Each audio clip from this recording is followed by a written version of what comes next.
Allora, quest'estate ho studiato italiano, ma non ho imparato molto. So I'm sorry. I keep trying because it's a beautiful country, and it's a real pleasure to be here. And it's nice to see so many people here, actually. I was worried that maybe Agile in Italy and France wasn't particularly strong, but I think you've shown me that Agile is pretty strong here, actually. So I want to talk to you a little bit about Agile and beyond. Agile e oltre is what my girlfriend told me that meant.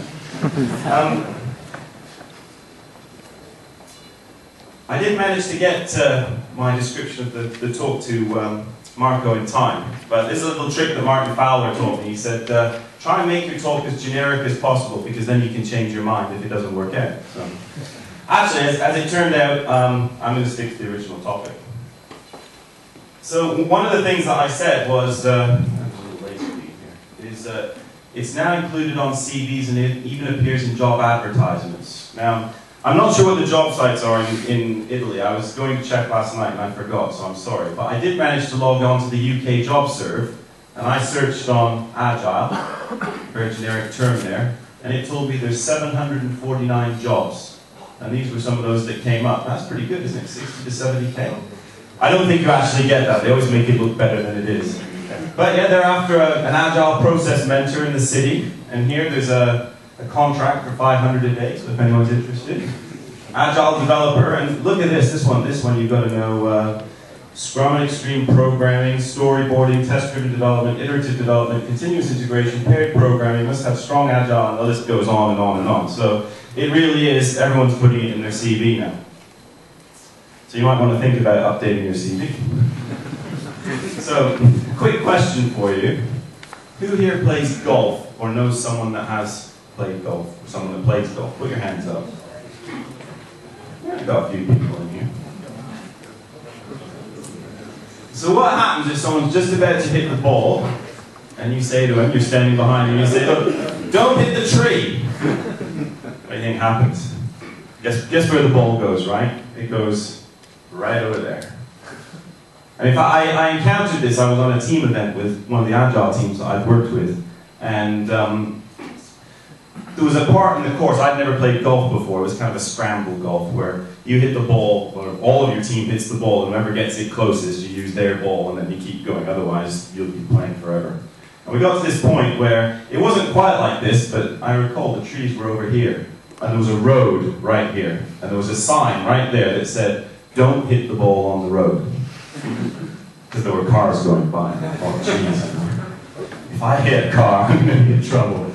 And you know what? I watched it. Everyone hit the ball. No one actually got it on the road, but all the balls went like that.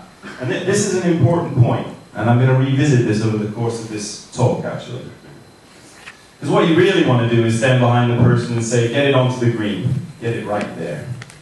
And if you've got that in mind, and you concentrate on going that direction, there's a good chance that you will at least get it there. Now you might have to work a little bit on the distance, not too far, not too short, but you know, it won't go over here, it won't go over here.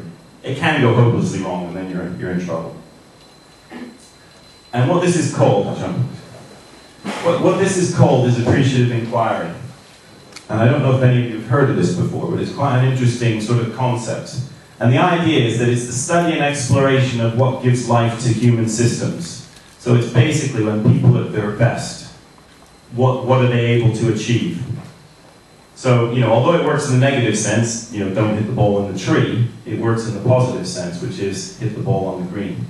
And we're interested in, you know, the successes and hopes, sort of transformational change, which is kind of what Agile is all about, actually. Maybe we didn't know it when we first started, although I have a strong suspicion that certainly Kent Beck knew about this.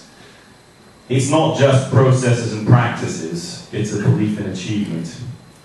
So, you know, I think when we're actually writing software, before it was just getting the software done, you know, technically it was a problem. But I think now we're trying to achieve more. We're actually trying to solve people's problems. We're actually trying to make them successful, and we're trying to like help them solve even more complicated problems, things that they didn't think was possible. So, once upon a time, I really like this slide. I was at the Scrum Gathering last week, and there's this company called Renewtech, and they've got a whole bunch of these wonderful slides. I don't know if you recognize this guy, Ken Schwaber. He's the inventor of Scrum. That's Mike Cohen. He's the planning guy. And the original slide didn't have Kent Beck in it, so I thought, well, I should add him. But as you can see, I'm not very good at Photoshop, so there's a few white lines around there, so I'm still learning Photoshop. God, it's complicated. So once upon a time, in a land far, far away, there was the Agile fairy tale. How many of you have heard of the Agile Manifesto? Show of hands. You visited the website, yeah? So you probably all have heard this. You know, we're trying to discover better ways of developing software, blah, blah, blah. And, go back one. And there's this bit here, individuals and interactions over processes and tools. So it's not to say that we ignore that, but there's a stronger motivation to, you know, people over process is probably what you've heard. Working software over comprehensive documentation. Collaboration over contract negotiation. And responding to change over following a plan. So I think everyone probably has kind of repeated this over and over again. I was hoping to get these slides translated into Italian. My girlfriend was going to help me, but unfortunately I didn't write them in time, so she wasn't up for staying up all night, so much for that. So basically, as you can imagine, this is pretty loose, right? So it's kind of an umbrella term, and pretty much everyone under the sun has lined themselves under Agile. So I mean, you know about XP and you know about Scrum, and you've probably heard of Crystal. A few years ago, I was surprised to see that RUP was also Agile as well. And I suppose given that sort of definition, they probably can be. And I think it's actually a credit to the Agile movement that people are starting to recognize that there is a lot about people over process, and there is a lot about working software over just following a plan and writing documentation. Last week at the Scrum gathering, I was actually particularly pleased, and Marco will nod his head at this, that I was hearing a lot more people talking about a hybrid of Scrum and something else. So it could be Crystal, and there's something else that I'm going to tell you about later on. But how many of you have read the second page? So on the website, did you know there's another page? Not just that people over process slide. Does anyone know about this? How many of you have read the other page? A few people. That's not bad. That's quite good. It's worth reading the other page, actually, because it's more interesting. And there's a long list of things, but some of the top items were: our highest priority is to satisfy customers through early and continuous delivery of valuable software. So it's actually that idea of delivering something valuable. This is another important one: welcoming change. So it's harnessing the change for a customer's competitive advantage. The number of teams that I work with when they get all upset because the customer has changed their mind. We shouldn't do that, actually. One of our competitive advantages is that if the customer changes their mind, that's just the same as every day for us, right? They can do that. There is a cost for that, and they have to prioritize accordingly, but we are trying to get people to, we're trying to do the right thing at the right time. And sometimes that means when you get something, you discover it's not what you want, and you want to change your mind. And business people and developers must work together daily throughout a project. I think this one gets forgotten quite a lot. Often we're left on our own, and if you're in that situation, you have to work very hard to rectify that, because in a bubble, we can create the right things, but we can also create the wrong things, and we can spend a lot of time doing it. So who defends this honor? I quite like this slide. It kind of fitted with the fairy tale notion that this Martin from Renewtech was talking about. So he talked about the Scrum Master. The Scrum Master was like a knight. He was going to charge ahead and keep everyone in line. I think with XP teams, it's not as clear. Often there's an Agile coach. Hopefully the team has sort of got to the point where they're all knights in shining armor, and they're all trying to defend the honor. But I thought this was quite a nice poster, something about, trying to be true, trying to be good. There's a lot of distractions out there, there's a lot of evil that can distract you on your way. So I don't know if any of you remember this diagram. This is a very old one from the original XP book. It's since been redone, and I've got a copy of the later one. I'll show you that one. But I quite like this one because I thought that it emphasized, okay, there's a lot of practices, and there's the really controversial one that everyone gets all excited about, pair programming. How many of you pair program here? We got a good, oh yeah, it's a good show of hands actually. I think it's one of those things that people hate it initially, and then you discover that you really like it. I'm not sure, I'm trying to remember. There's some guy, he wrote an article a long time ago, and he said that pair programming was like putting your head in a bucket full of shit. I think he's the guy that wrote the anti-XP book. I think it was XP Revealed or something, or anyway. It was an interesting term to play. I think you'd obviously not pair programmed with someone good, or you hadn't enjoyed the experience at all. Anyway, the interesting thing here, I thought, was it was the recognition that there's all these practices, and they're all linked together in quite interesting ways. So it's actually quite a complicated system. I kind of like to think of it as it's a platform, so it's like a platform like this. And each of these things are like poles holding the platform up. But the problem is, it's quite difficult to keep that platform straight, because as we know, a lot of these things are they're easy to say. You know, for example, refactoring. It's pretty easy to do. But sometimes it gets quite difficult. You can discover, geez, there's a lot of things that I kind of missed, and now there's a lot of duplication, and I need to spend a lot of time changing that. So that platform starts to kind of move a little bit. And so when it moves, maybe you weren't refactoring enough, so you send everyone over to do some refactoring, and then the problem is that, maybe something starts falling apart. Maybe the planning gets a little bit weak. You haven't been doing a little bit of experimentation to see what's coming up in the horizon. So maybe your estimates aren't very good because you're spending all of your time refactoring. So you go over there, and the platform levels out, and then maybe it tilts again. So it's a constant juggle of just trying to get your resources right and keep that platform straight. And it'll probably never be totally solid, but you'll be able to walk on it. It's kind of moving a little bit, but you can walk on it. And I think that's a good place to be. So you can play the game, well, what if I can't do pair programming? So if you can't do pair programming, well, you can look at the lines that follow this, and you can say, well, you better be stronger at collective ownership. You better be stronger at testing.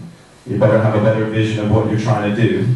But it's kind of a dangerous game to be in, right? You can try it again with on-site customer. I think this is a common one. A lot of people have a lot of trouble getting an on-site customer.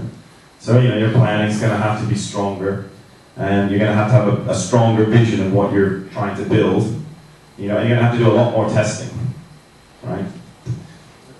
So it's I quite like the diagram for that. However, I've got a few concerns about what I've just said, and it kind of relates back to that appreciative inquiry, don't hit the ball in the trees idea. And I'm going to revisit that in a few minutes.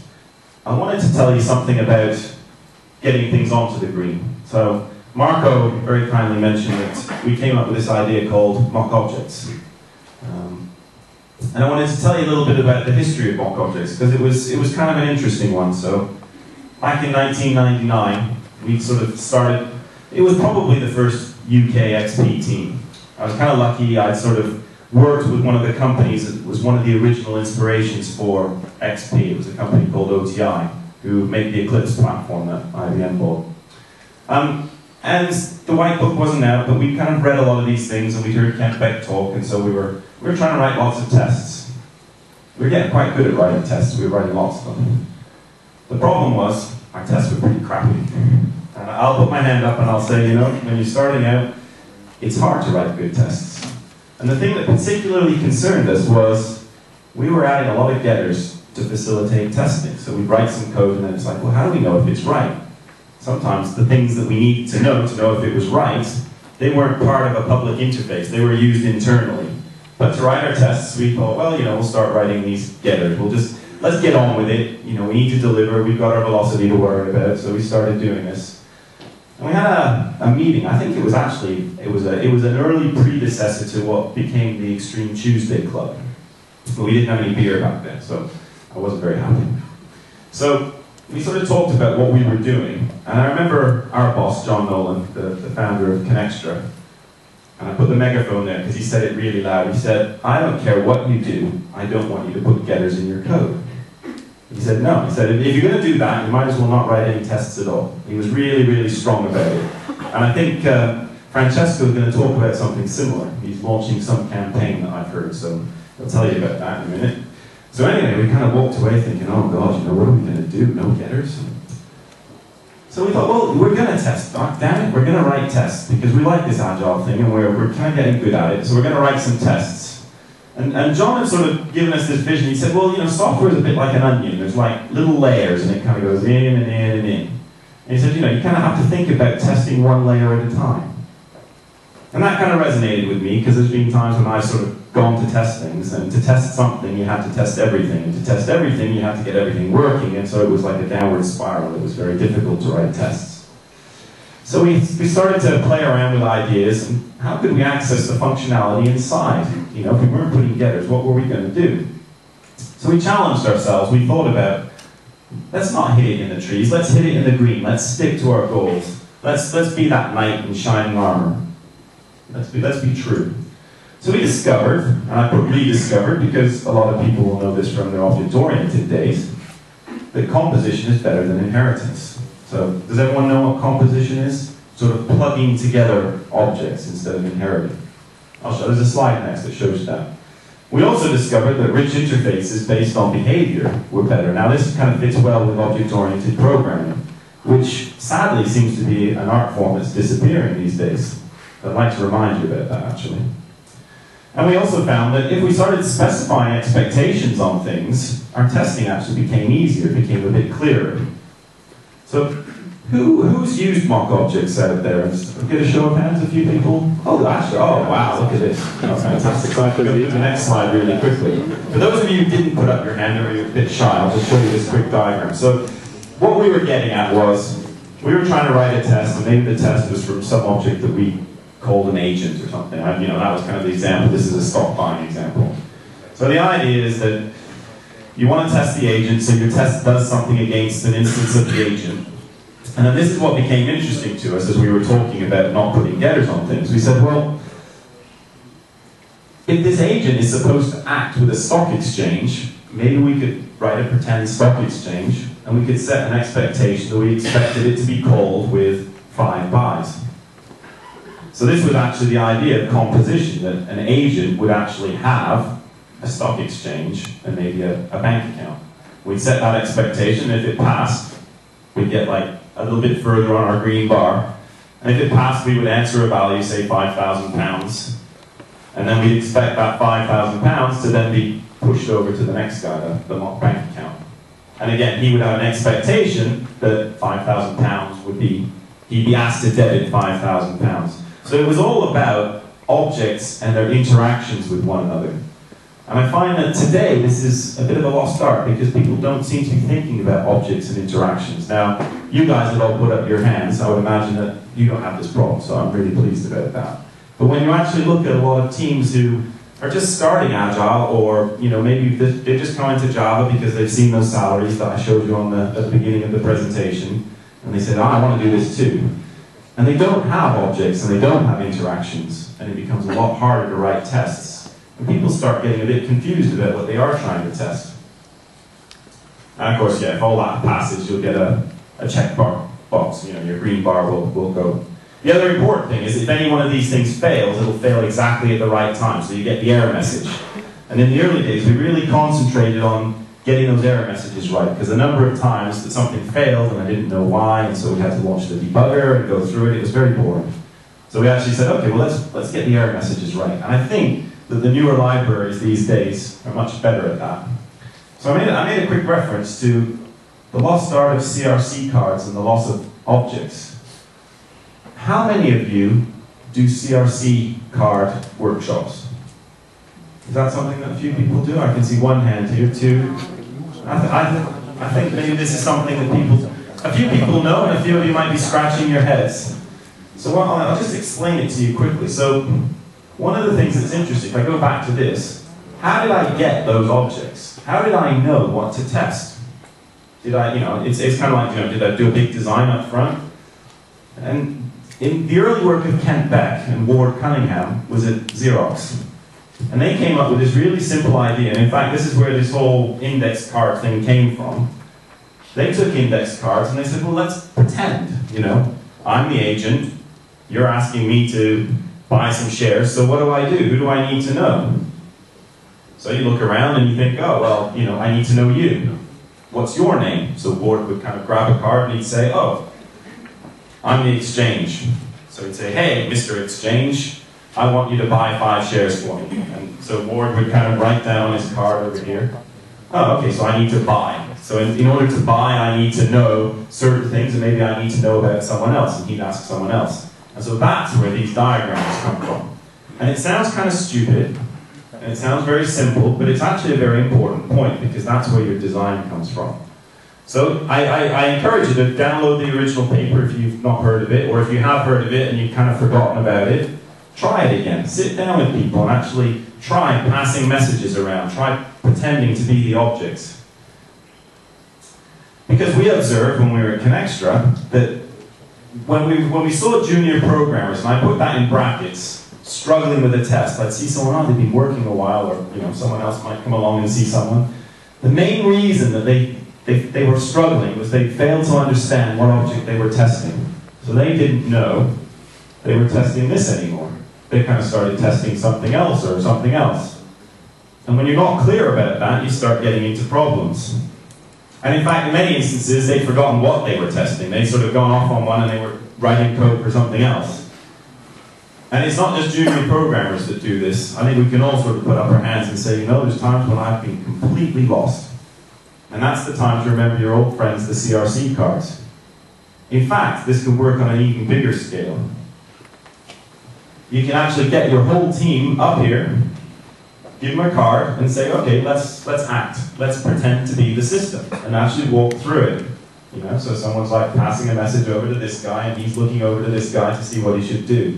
And it sounds crazy, but it's actually a very important point. We sometimes get very caught up in technology, and we forget what we're doing. So I've heard of teams that actually, at the end of their iteration, they would actually do one of these sort of things for themselves, just to make sure that everyone understood what the system still did. Because you might not have worked on every story in the system, or you might have only partially worked on it. And so they would actually take the time to do this little acting thing. I think it's a very good idea. It sort of gets you up.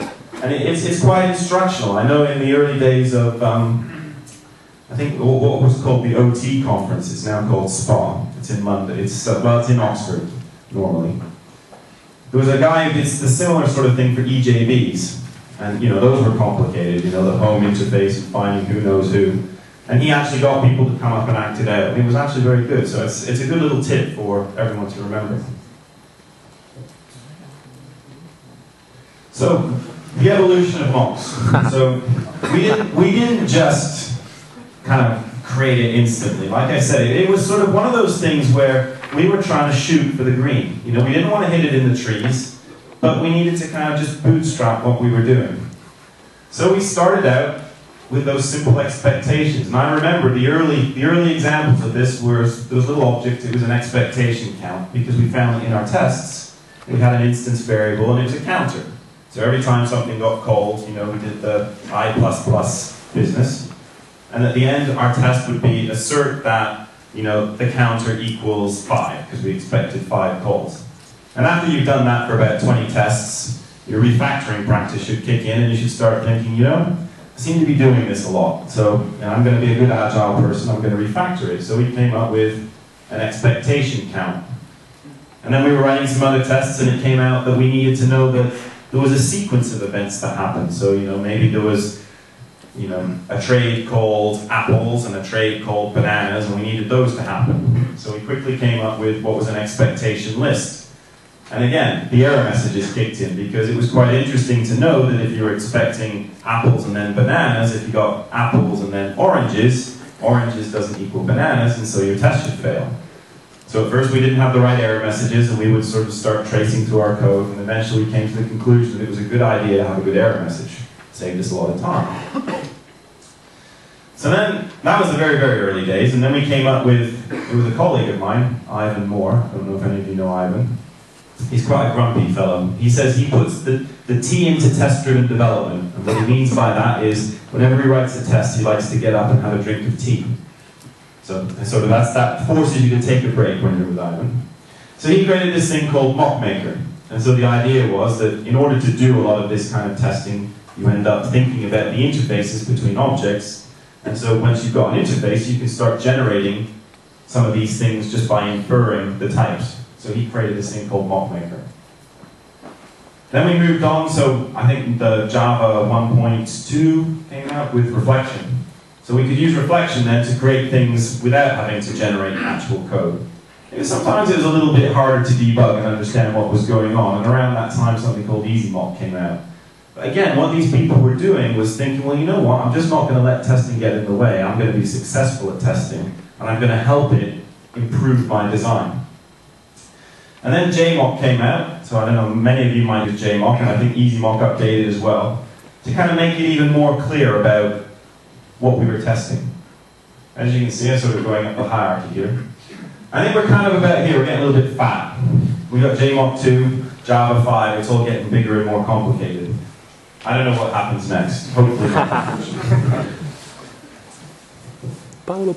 So then I want to talk about the importance of group sharing, because around this time, and it really pleases me to see so many people in the room here that are interested in Agile. And I asked Marco last night when I arrived at the hotel, I said, oh, where is everyone? He said, well, a group of them all met up and they've all gone for a beer. So I like to hear that. So I really like going for a beer and talking with your friends, or even if it's an orange juice, talking with your friends and sharing ideas. In the early days, we started this thing called the Extreme Tuesday Club. And it was basically, a few friends had heard that we were doing this Agile thing and they wanted to know about it. So I said, well, if you'll buy me a beer, I'll tell you about it. And so the deal was set. So from then on, and it's probably 6, 7 years ago now, from then on, we'd be meeting in the pub, drinking beer. And talking about interesting things, right? That's the important thing. You can't just drink the beer, you do have to talk about interesting things. Many of you might know this guy. I don't know if you know Paolo Polce. I know he's been around. Paolo's interesting because when he came to Connextra, he came for an interview. Part of our interview process was actually pairing with someone. So they had to come and they had to pair with us. And Paolo was fantastic. He was really enjoying this pairing thing. He'd not tried it before, and he scratched his head and he said, oh, I'm not sure about this, but we started writing a test. And he got so excited that he said, you know what? He said, can I stay a bit longer? He said, I'm supposed to catch a plane, but he said, I'll catch the next one, because I want to finish this test. And sure enough, we wrote the test and we released it into the production code. So Paolo has the fame of being the first guy to, in his interview, write code for a project that he's not even working on. Anyway, needless to say, we did hire Paolo, so we're pleased about that. He's looking a bit concerned, because I think our girlfriend showed up, actually, so that sort of ruined the party. Anyway, back to group sharing and meeting up with people. I think this is a really important point, because I remember that I mentioned mock objects to people when, in one of these sessions, I said, there's this concept that we're using for testing, and it's pretty obvious, isn't it? Everyone must do this. I mean, how else would you test? You'd start putting all these getters in, and it would all, deteriorate into just really procedural code. And a few of the people around looked at me and they said, what are you talking about? And I said, no, there's this thing. And I started excitingly telling people and drawing pictures, and they said, well, that's not obvious at all. Well, in fact, actually what they said was, it's so obvious that it's not obvious. And so that was actually quite an interesting thing, and I encourage you all, during this conference actually, to ask each other about crazy ideas, or if you've got a crazy idea that you think, well, everyone must do that, please take my lead and mention it to people, because often there's an interesting idea inside every single one of you.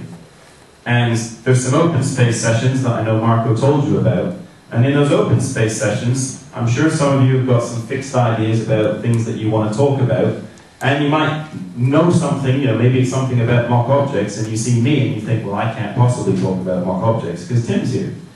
And I would encourage you to not do that. Say the stupid thing, because it's not stupid. Say, well, it's obvious that you do that, because often it's not, and that's the interesting conversation that you can have. And so you do need a group of friends to talk over and discuss these ideas and explore them, and not just think about the normal things just because Sam says to do it this way, or just because Tim says, write a mock object test. Maybe there's some other techniques out there that we're not discovering that we need to find.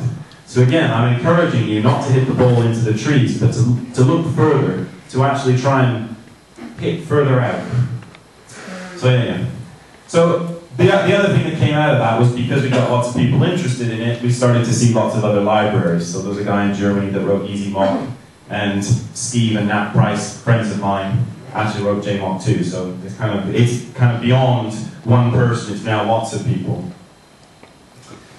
But where do you get the time from this? It's fine me sort of saying, okay, so we're working on this project and our bosses were pretty open to agile approaches, but we still had to get things delivered. And, it really became sort of a struggle to do this. So we hit upon this idea called gold cards. And all gold cards was it was a card like this with a gold star on it. I'll tell you now, it was originally going to be called green cards, because we had a bunch of green cards in the office. And then to my horror, I discovered we couldn't buy green cards anymore. The stationer had stopped supplying them. So I was like, oh no, what are we going to do now? Anyway, I'd just come back from the dentist, and it's always intrigued me that the dentist, whenever I go to, check in, I sort of say, my name's Tim Mackinnon, and they pull out my card, which actually suspiciously looks like one of these index cards. And I noticed in the corner there's a gold star. I always thought, God, that's great, They must think I'm a good customer. But then I got thinking about it, I thought, well, maybe by good customer it means I keep going and paying the money to get my teeth checked. So anyway, I don't ask them about this, I just assume that gold card means I've got good teeth. So anyway, so I borrowed the idea and I came back and said, look, we'll just put gold stars on the card. So that kind of resonated with everyone. So basically what we did was we convinced our bosses, and this might be an idea that you guys might like to try as well, because I've noticed, well, certainly at the Scrum Gathering and XP Day this week, people were asking a lot about this. They sort of said, how do we find time for innovation? How do we find the new things? How do we develop things like mock objects? How do we test out a new framework? How do we find out about these things? So a simple way to do this is to create cards, put a gold star on them, put everyone's name on them, and stick them up on the wall. Maybe this is your planning board, or wherever you stand. Hopefully you're standing. I'll ask you that in a second. Have a series of cards, one for every developer. And the idea is that you've got to take one of those cards throughout the month. I think we managed to get 2 actually, but 1 would be good. So everyone gets a card, and in your daily scrum or your stand-up meeting, you might think, I really, really want to do this thing. I've heard about it, I'm excited about it. You can stand forward, grab your card and say, I'd like to explore JMOC 2. And the rest of the team would look at you and say, well, you know what, that's a good idea. Why don't you do that? And so people would do that, and they would kind of report back at the end of the week. Sometimes everyone would stand forward holding their card, and they'd all look at each other and say, oh gosh, we can't all take our cards at the same time. So the nice thing about it was just self-organization. So rather than someone saying, you've got to take your gold card, we just left it up to people, but we gently prompted them. We'd say, well, look, there's a stack of cards and they're not disappearing, and it's your responsibility to take one of those cards and do something useful with it. And we tried different ideas like, everyone does it on a Friday. But you know what, on Friday, either you want to go out for a beer, which is me, or maybe things are going wrong and you're desperately struggling to kind of get that last feature done so that you can go away for the weekend feeling happy. So that's why I quite like the idea of self-organization, where sort it out yourselves, decide who's going to take it, and just have some simple rules like you got to use it to further the team. Make the team better or make the technology better. It can't just be, I'm going to take my gold card and go to Disneyland. Or go to the pub. So you've got to use it. And we did find, actually, that in practice people did take these cards and use them for interesting things. So it's a good, simple idea. And I quite liked the low-tech nature of it. The other thing was, in your reviews, something that kind of often gets overlooked in Agile and Agile teams is when you go to have your yearly or half-yearly review, hopefully you do get a review, and you say to your boss, well, the software is successful, but because you paired with everyone, it's kind of difficult to point to all the things that you actually did. So how do you justify that he should pay you more? This is quite nice, because what you can do is you can say, well, look, of these 6 gold cards, I found 3 really cool things, and those 3 cool things the team actually adopted and turned them into something really useful. So the nice thing there is you can point to some things that you started, but you can also say the team actually picked them up and adopted them, so you don't have to feel guilty. So it's actually quite a nice little trick. How many of you do use story cards? That's not bad, okay. I think it's an important thing to remember, because sometimes we do get caught up in technology, and they are a good way of focusing your thoughts. What are we working on today? It's a little trickier when you're looking at a screen. It's also particular when you're planning. Because when you're planning, it's actually very good to be able to pass cards around and get people pointing at them And particularly, he's the customer on this team. This was a medical publishing team. And he's trying to figure out what he can fit into his iteration. He's trying to work out what will go in that hole. And this guy's saying, well, you could have this one. And someone else has got their hands here saying, well, there's this one as well. And so they're trying to sort it out. So it has that very tactile feel. I think as Italians, you're very good at this, because I notice you're always moving your hands around. So actually having something to kind of, you know, questo, is a good idea. So don't forget that. It sometimes gets lost in all the technology. So that's a little joke. We call it story card technology. And I remember when we first started using cards in Connextra, we had a secretary who said, geez, you're spending a fortune on cards. And my boss said, do you know how much a case tool costs? I don't know if any of you remember case tools, but they used to be thousands and thousands of pounds. You know, and over a team of 10, that was probably about 50,000 pounds worth of case tools, and you can buy a lot of cards for 50,000 pounds. I do encourage you to recycle them as well, and if you can use the white ones, it's probably better, so you can help save the environment. This is the original story card that we wrote, that we created as a format. It's my handwriting there, so November 1st, I think, was when we actually did some examples for a conference. We've been using them for a while. The idea for stories, though, is to remember that it's a placeholder for a conversation. You can't fit everything on a story card. You really do need, it's a placeholder for an idea. It kind of comes back to lean manufacturing. It's not worth investing a lot of time in something that you might not do. But when you actually choose to play something, there's only enough information there to kind of play smart. This is what we need to talk about. This is the feature. Actually fully specifying the feature is probably going to need more conversations, and it might need, you know, some work with some QA people, although hopefully the QA people are on your team and they're all part of the same team. We're not just throwing features over a wall. So we can actually sort of discuss it in a bit more detail. It's worth investing some more time in, because, you know, we're back in one of these meetings. We can put an estimate on it and we can get going.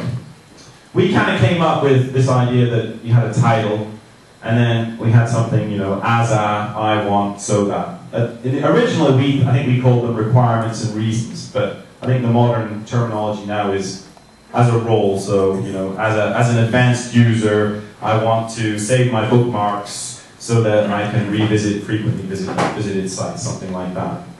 So, I mean, that idea has been around quite a long time. And there are other ways of doing this, and if it doesn't work for you, I do encourage you to use different approaches. But it's not a bad starting point. So, yesterday, someone came up to me at XP Day, actually it was the day before, someone came up to me at XP Day and he said, I saw you talk about this years ago. He said, I've come up with something new. And I said, hey, that's cool. So again, sharing information, thinking about it, trying to do better.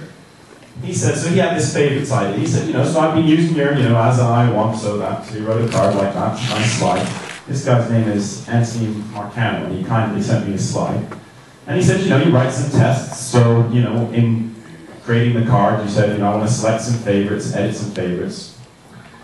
And then he says, you know, so all the tests passed, we ran them, we got a green bar. And he said, but, you know, when we were actually using it, we were doing some exploratory testing, we found some bugs. The problem, isn't it? So we couldn't save the favorites because there was this caching thing. So what do you do about bugs? And this was the nice thing that he said, because sometimes, you know, it's not clear, no one really talks about this. So he says, well, if you got rid of the word bug and put test in front of it, and kind of made them a little bit more positive, so test, saving favorites from a cached page, he said you could actually convert the bugs into a story. It's kind of a simple idea. In fact, it's one of those things that's like, God, it's so simple, everyone should do it. But I'm not sure that everyone does do it. So then he says, okay, so now, you know, test save favorites from a cached page, and then he says, given 3 favorites. So he explained the scenario where they found the problem. He says, you know, when I select the favorites, then I want to, blah, blah. And he said, I want to make sure, and then he added this nice bit. He said, do you think this is okay to do this? And I said, God, this is brilliant. He said, I thought that I should actually add something to the format that says, favorites were lost. So he said, he's been calling it rather than. So he says, you know, as an anonymous user, I want to iteratively select my favorite radio stations using my browser history. Here's his sort of business value, so that I can refine the information I see.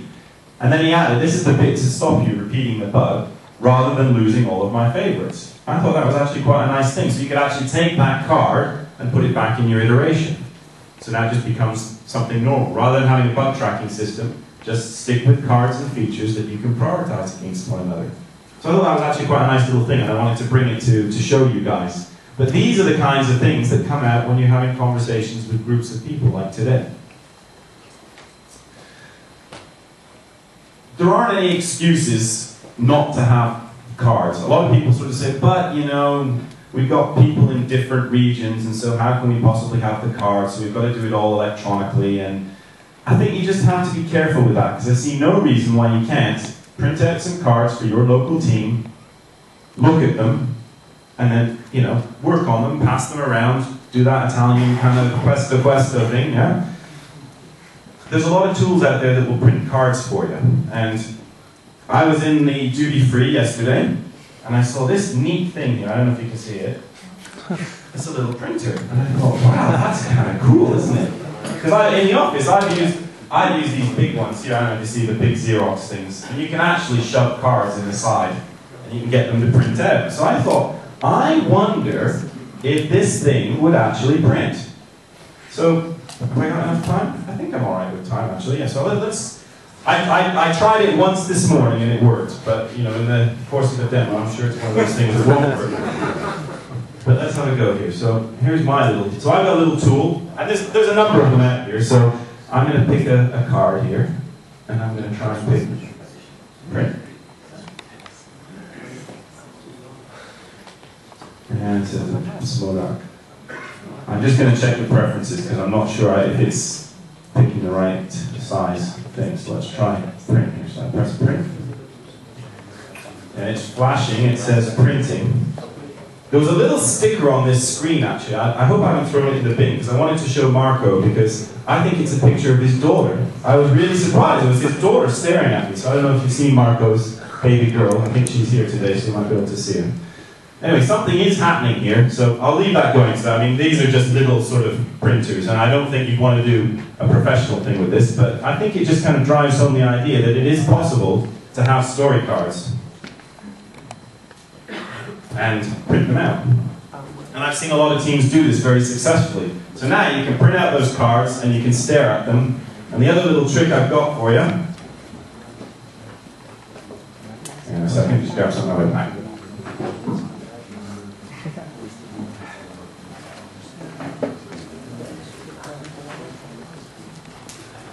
Get yourself something like this. I don't know if this will work with your microphone. It's not sticky. If you have a whiteboard, you can. It'll stick to that. Okay. There you go. Instant card roll. You can take it with you to your planning game. Okay, I haven't quite got the margins right on this one, but you can see there comes a story card that you can now pass out. The nice thing about that is sometimes people get worried about losing them, or oops, where's it gone? The cleaner. Sometimes I read. Actually, I don't know if this is an urban legend, but I read that there's a team in the city where they sent the cleaner on a scrum course because they wanted her to understand that she shouldn't throw out the cards when she found them. So there's now a very sophisticated cleaner who's probably looking at the first page of this presentation saying, oh, £500 a day, I'm not getting paid enough. Right. Let's keep going. So moving along. So how many of you track velocity or burn down? Okay, that's not bad. More of you should be doing that. It's a good thing to do. It really is. So the software that I just showed you tracks burn down like that as my card block goes down. Tracks burn down like that. Just to kind of quickly drive home the point. So it's very easy to do things like burn down where you go to something like tracking here. If I pick a story here and say 6th of July, it's almost done. Can you see the graph updates? So you can actually very quickly with tools like this create really nice burn down graphs where you can start having conversations. So you know, this graph will sort of say, ooh, this team, they did quite well up to the middle of the iteration, they didn't finish much. This yellow is all waste. That's things that are in progress that you didn't do, didn't finish. So it is a good idea to track things like that. Like I said, there's things like Rally, there's Mingle, there's the software that I just showed you that you can all try. However, the other thing about tracking velocity that's important is that you discover things. So we discovered Catholic guilt. Catholic guilt, I'm not religious. I think probably a lot of people here might be. Or they might say they are. Anyway, the thing about Catholic guilt is you feel worried because you know you're supposed to be doing things, and you are doing them, but you feel bad about doing them. And that's where we discovered gold cards, because we found that people were doing iterations, they were like working well on their stories, but they didn't have time for innovation, and they felt really guilty about that. You know, you'd steal a few hours here and there to try and figure out what was going on. So that's why we added gold cards. But the other thing that we discovered was how not to ask for problems. So this is where retrospectives sort of came into play. We held, at Connextra, we found that people were very low, so we found that there was this kind of dip down here. People were really, you know, we'd done the gold card thing and it was going back up, and then people were still, there was something wrong. So we held a session to brainstorm about problems, fears, issues, and you know what? We got what we asked for. We got a whole lot of problems. There was a table full of these fears and issues, and there was a card on there that I remember looking at. I didn't write it, but I wasn't sure who did. I know that I could see my cards in the pile, and someone said hypocritical management. And I felt really bad about that because I thought, well, I was the team leader at the time, so I was thinking, well, am I the manager? Am I hypocritical? Because I didn't think I was being. I was trying to be a good, agile person. And I looked at my boss and I thought, well, is he the hypocritical manager? Because I didn't think he was hypocritical either. So it was a bit of a problem. And it bothered me for like a number of weeks. I didn't know what to do about this. And then I discovered this thing called Project Retrospectives. I'd read something by Martin Fowler. It was an early PDF file. And there's now a book on it. One by Norm Kerr. This is a very, very nice book. It really kind of talks about the background of retrospectives. There's also another one by Esther Darby and Diana Larson. It's got a number of exercises. This one is kind of, it was originally intended for big projects at the end, but we weren't big project. We were kind of trying to do things, you know, every 3 weeks. I think we were on 3 weekly iterations. We since moved to 1 week. So we thought we'd try it. So I was the one that read about it, so I ended up having to run a retrospective. And I didn't run the original ones particularly well. I now know a lot more, and I think it's more common for people to know about this. But read the book, learn how to do it. And what we should have done when we had that hypocritical management card was broken up into little groups to talk about what experiences do we have that would support hypocritical management. You know, what kind of things would, in our group, would we say was hypocritical or might be hypocritical? And then we could have analysed what would have contributed to that feeling, and then we could have proposed ways to avoid the situation. But at the time, we weren't prepared for that. And I think that's why you just need to kind of read up a little bit on retrospectives and learn some of the exercises so that you can deal with these things. Because that's what happens in teams. As you get good, you'll start finding there's problems and you need ways of coping with those. Tips for your retrospective. I'll just run through a few quickly while I'm here. I don't want to spend too much time. Please grab me afterwards. But one thing that is worth doing is running a safety exercise. And the idea behind a safety exercise is to ask people to rate 1 to 5 whether they can talk about anything, whether they don't feel comfortable about talking about things with people. And what you're looking for is people to have sort of, well, these numbers are backwards, sorry, numbered in the wrong way around. You want everyone to be like, no problem, I'll talk about almost anything, I'll talk about most things. If you haven't got that, you need to have a different exercise. You probably need to talk about why don't we feel safe, and could we split into groups and try and work out how we could have an honest conversation. Stress that it's optional, and explain your agenda, and then run this exercise. Because sometimes if people don't understand what it is they're going to do, they're just going to say, oh God, this is very crazy, I don't know what I'm going to do, so I'm going to feel really vulnerable. Run that exercise, and then if you've got high scores, you can move on and do something like a timeline. I don't know how many of you have seen a timeline, but here's an example of one. Basically, put a big piece of paper on the wall, reserve this area, and get people, green is things that went well, orange is things that didn't go so well. Get everyone to kind of run up and put all these stickers up, and then you can take a step back and look at what's on the board. It's kind of a way of just getting things out so that you can examine it. This is one of the tricks to how to not hit the ball in the trees. Because, you know, a lot of these things are where you're hitting the ball in the trees and you're sort of getting off course, and you need to correct that. You need to have that vision of a strong team. Little tip for you, you can see I've doctored this afterwards. Put a few kind of events on the timeline and do them with like little stickies that you can move, because people will always think of different events. Just to kind of guide people about where they're going to cluster things. So if you do that, you can then, this space down here, get everyone to grab a marker and say whether they were happy or sad with those events, and just kind of put little dots. Get everyone to kind of run up and do it. I'll show you an example. And then when they've done that, you can ask people to connect the dots. Explain to me, tell me your journey along the timeline. What happened? You know, maybe it's like, well, you know, it was a brand new project, I didn't know what was going on, I didn't know what this agile stuff was, it was pair programming, but then I discovered that pairing was good, and then, oh my god, you know, all the tests failed, so maybe they'll say something like that. I did once have a project manager who drew a line way along the bottom here, and everyone was like, oh my god, what happened? And he said, well, you guys were enjoying yourselves, but he said, I had to go to all the meetings and talk with all these people, and it was terrible, I hated it.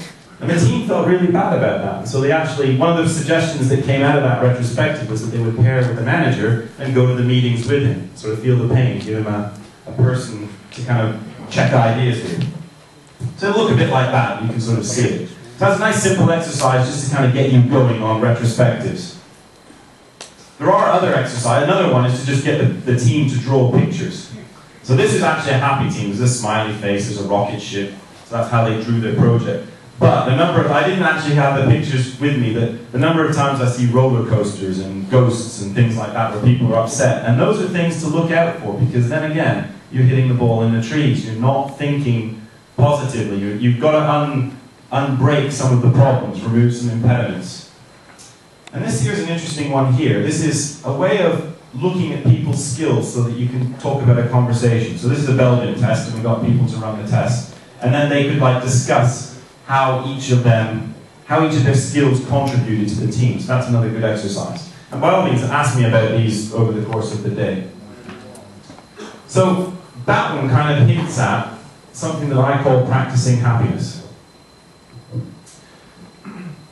And I think what we all know is that, and maybe in Italy this isn't so much true because you're such a very happy nation, you've got a lot of sun and good food. But I think deep down inside, often, the accurate perception of reality is the negative one. So people are always saying, well, how's your project going? Well, you know, we've kind of got most of the things done, but there's still a few bugs left. Versus, all the features are there, and we're just fixing the last few things that are a problem.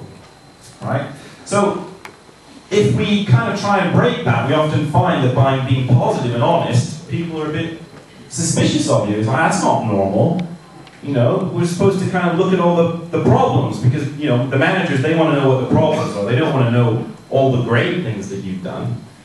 And that's not good. And that is actually hitting the ball in the trees. That's this, you know, just as you're swinging, don't hit the ball in the trees, versus the get a hole in one. So we need to change that.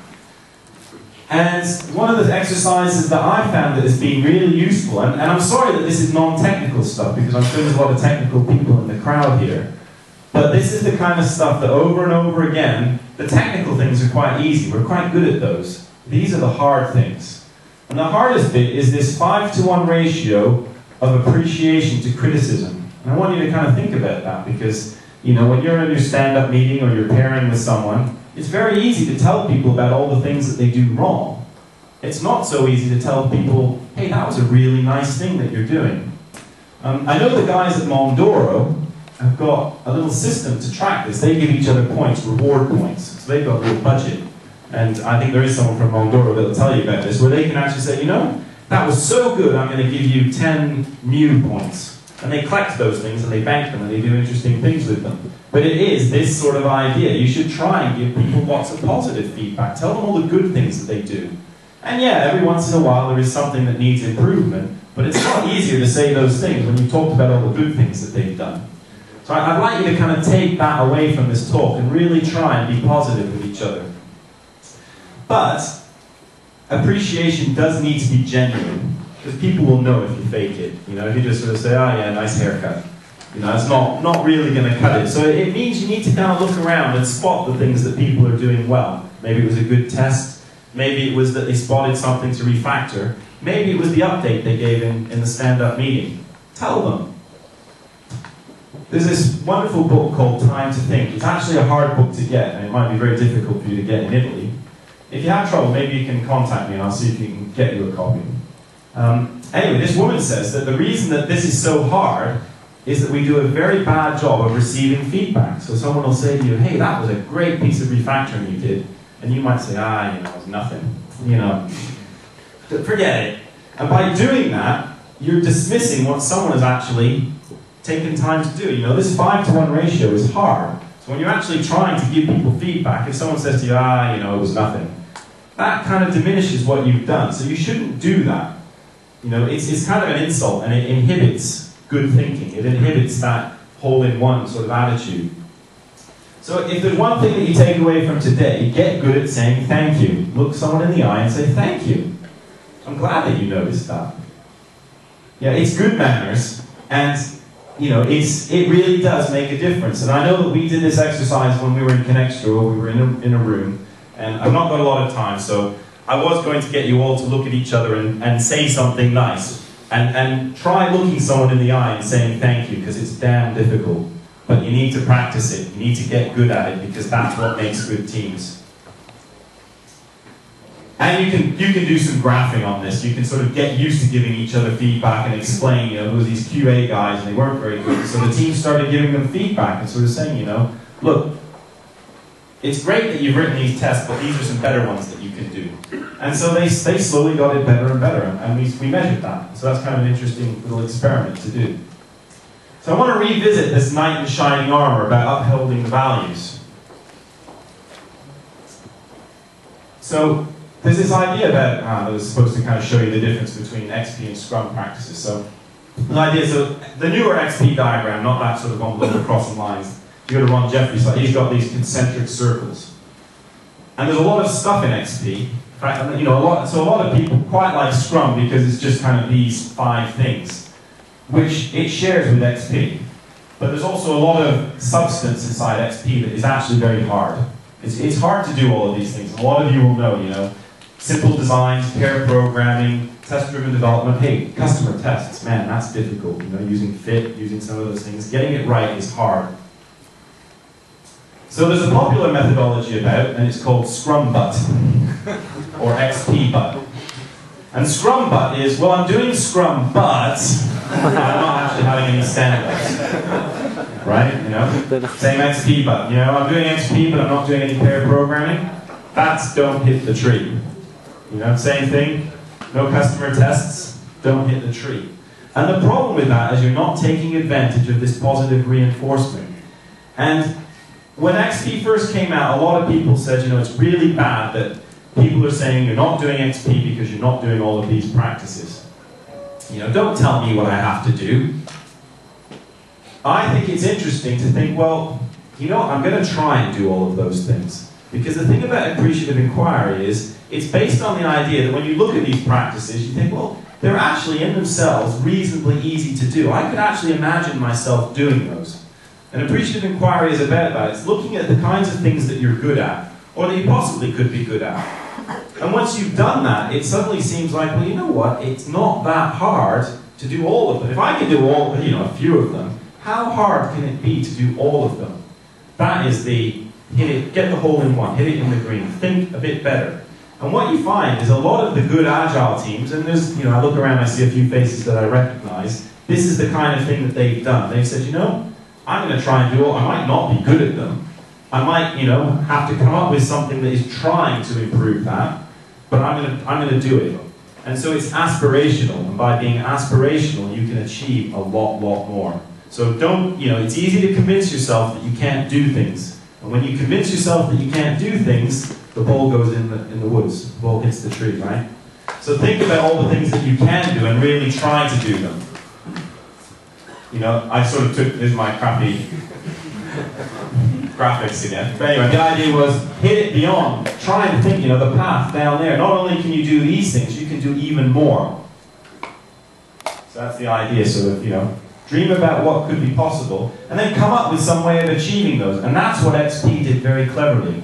He said, there's all of these practices, you've all heard of them, you can do them all at once. And it's hard, but if you think about how you might do them as opposed to how you might not do them, you can create your own destiny. And it's not just XP. I call that one out because it's an easy example to explain to you. The same applies to Scrum, the same applies to Crystal, the same applies to, maybe there's something else that you've worked out, and that's what retrospectives are about. dreaming what might be. And I believe that there's a future perspective at the end of the day for this conference, dreaming what might be.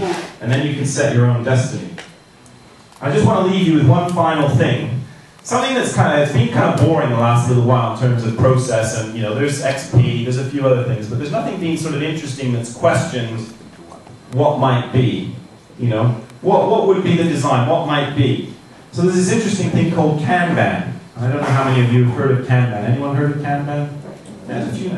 So there's a few people that you can ask about this. It's kind of new to me as well, so it's kind of what I've worked out talking with people over the last week, so it's kind of on my radar as well, so I wanted to share that with you.